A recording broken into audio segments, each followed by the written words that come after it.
Hi friends, ఈ రోజు Mumbai versus Punjab Kings match లో అందరూ ముంబై ఇండియన్స్ ఫేవరెట్స్ అంటున్నారు.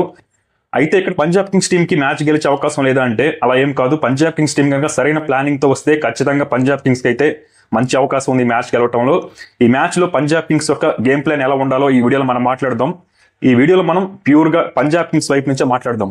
ముందుగా పంజాబ్ కింగ్స్ ఓపెనర్స్ అయినటువంటి ప్రియాంశార్య మరియు ప్రభ్ సిమ్రన్ సింగ్, వీళ్ళిద్దరు అయితే పవర్ ప్లేలో చాలా మరీ అంత ఓవర్ అగ్రెసివ్ గా బ్యాటింగ్ చేయకుండా ఇనీషియల్ గా ట్రెంట్ బోల్ట్ వేసే ఫస్ట్ ఓవర్ ని ఖచ్చితంగా సీ ఆఫ్ చేయడానికి ట్రై చేయాలి. ఎందుకంటే ఎప్పుడైనా సరే ట్రెంట్ బోల్ట్ తన ఫస్ట్ ఓవర్ చాలా ఎఫెక్టివ్ గా వేస్తాడు. ఐపీఎల్ చరిత్రలో ఫస్ట్ ఓవర్ లో ఎక్కువ వికెట్స్ తీసుకుంది కూడా ట్రెంట్ బోల్టే. కాబట్టి ట్రెంట్ బోల్ట్ అయితే కాస్త జాగ్రత్తగా నెగోషియేట్ చేయాలి. ఆ తరువాత జస్ప్రీత్ బుమ్రా వేసే 4 ఓవర్లలో కాస్త జాగ్రత్తగా ఆడుకోవాలి. అంటే మరీ డిఫెన్సివ్ ఆడమని చెప్పట్లేదు, కాస్త రెస్పెక్ట్ ఇచ్చి బుమ్రాకి కాస్త జాగ్రత్తగా ఆడుకోవాలి. ఓవరాల్ గా చూసుకుంటే ముంబై ఇండియన్స్ బౌలింగ్ లో జస్ప్రీత్ బుమ్రా వేసే 4 ఓవర్లు, అలాగే ట్రెంట్ బోల్ట్ వేసే మొదటి ఓవర్, ఈ 5 ఓవర్లు కనుక పంజాబ్ కింగ్స్ బ్యాటర్స్ కనుక కాస్త జాగ్రత్తగా ఆడుకుంటే ఆ తరువాత మిగిలిన 15 ఓవర్లో వాళ్ళు ఖచ్చితంగా భారీ స్కోర్ చేసే అవకాశం ఉంది. అలాగే పవర్ ప్లేలో Punjab Kings batters minimum damage తో బయటపడాలి. అంటే వాళ్ళు పవర్ ప్లేలో మొదటి 6 ఓవర్లలో ఒక 50-60 పరుగులు చేసినా చాలు. ఇక్కడ 70-80 పరుగులు చేయక్కర్లా. 50-60 పరుగులు చేసినా 1 లేదా 2 వికెట్లు, అంతకంటే ఎక్కువ కోల్పోకూడదు. మళ్ళీ అంతకంటే ఎక్కువ వికెట్లు కోల్పోతే ఖచ్చితంగా ఆ మిడిల్ ఆర్డర్ పై ప్రెజర్ పడుతుంది. కాబట్టి మినిమం డ్యామేజ్ తో పవర్ ప్లే నుంచి బయటపడాలి. ఆ తర్వాత ఎలాగో శ్రేయస్ అయ్యర్, జాష్ ఇంగ్లీష్, నేహల్ వదేరా, శశాంక్ సింగ్ లాంటి బ్యాటర్స్ ఉన్నారు కాబట్టి వాళ్ళు చూసుకుంటారు మిగిలిందంతా.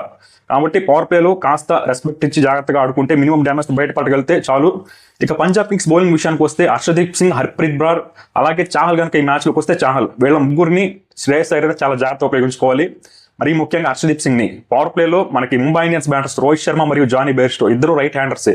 కాబట్టి వీళ్ళిద్దరికి అగైనెస్ట్ గా లెఫ్ట్ ఆర్మ్ పేసర్ ని ఎలా ఉపయోగిస్తాడో చూడాలి. ఎందుకంటే రోహిత్ శర్మకి లెఫ్ట్ ఆర్మ్ పేసర్స్ మీద అంత మంచి రికార్డ్ లేదు. ఈ సీజన్ లో కూడా చాలా సార్లు అవుట్ అయ్యాడు.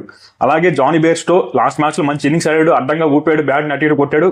తనకి బాగా లక్ కూడా కలిసి వచ్చింది. కాబట్టి ఇక్కడ ఖచ్చితంగా హర్షదీప్ సింగ్ కనుక సరిగ్గా ప్లాన్ చేసుకుంటే ఎంఐ ఓపెనర్స్ అవుట్ చేయొచ్చు.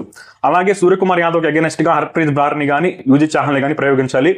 కాబట్టి ఓవరాల్ గా చూసుకుంటే శ్రేయస్ అయ్యర్ కనుక సరిగ్గా ప్లాన్ చేసుకుంటే ఈ మ్యాచ్ లో ముంబై ఇండియన్స్ ని ఓడించడం మరీ అంత కష్టమేం కాదు.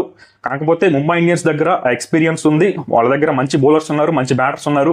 కాగా అయినప్పటికీ కూడా శ్రేయస్ అయ్యర్ లాంటి ఒక కెప్టెన్ కనుక సరిగ్గా ప్లాన్ చేస్తే ఈ మ్యాచ్ లో పంజాబ్ కింగ్స్ గెలిచే అవకాశం కూడా ఉంది.